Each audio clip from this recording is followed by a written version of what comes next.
Breaking news पाहणार आहोत। पूजा खेडकर प्रकरणी सुनावणीला सुरुवात झाली आहे। दिल्ली हायकोर्टात सुनावणी सुरू झाली आहे। दिल्ली पोलिसांच्या वकिलांचा सध्या युक्तिवादही सुरू आहे। तिने दाखल केलेलं प्रमाणपत्र खोटं आहे असं देखील बोललं जात आहे। अहमदनगर सिव्हिल रुग्णालयाने दिलेलं ते प्रमाणपत्र नाहीये, दिल्ली पोलिसांच्या वकिलांचा हा दावा आहे। तर पूजा खेडकर प्रकरणी सध्या सुनावणीला सुरुवात झाली आहे। तर पूजा खेडकर प्रकरणी 26 सप्टेंबरला सुनावणी होणार असल्याची आताची एक महत्त्वाची अपडेट समोर आली आहे। 10 दिवसात सविस्तर तपास करा असे आदेश कोर्टाने दिलेत। पूजाने दाखल केलेली कागदपत्र तपासा असं कोर्टाने म्हटलंय। या संदर्भात अधिक माहिती देत आहेत रामराजे शिंदे, आमचे प्रतिनिधी आहेत आपल्यासोबत। रामराजे, आपण पाहतोय सुनावणी पूर्ण झाली, आत्ताच अपडेट आली आहे। 26 सप्टेंबरला सुनावणी होते, नेमका कशा पद्धतीने युक्तिवाद झालाय, सविस्तर तपशील?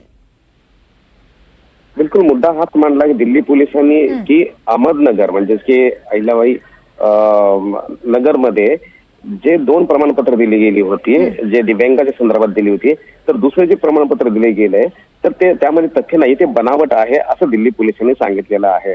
आणि त्यानंतर चौकीसाठी आपल्याला पोलीस कोठडी हवी आहे पूजा खेडकर याची, असं सुद्धा दिल्ली पोलिसांनी युक्तिवाद केलेला आहे। त्यावर हायकोर्टाने विचारलेलं आहे की आता पोलीस कोठडी कशासाठी हवे आणि आणखी कोणता तपास करायचा आहे।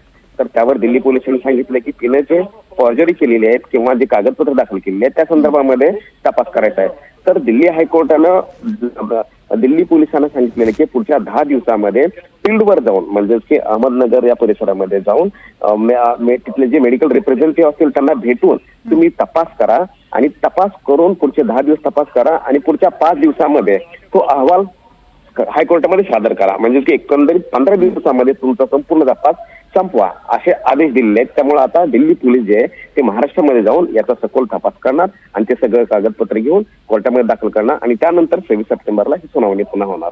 निश्चितच रामराजे, त्यामुळे 26 सप्टेंबरला काय होतंय हे बघावं लागेल। तुर्तास धन्यवाद।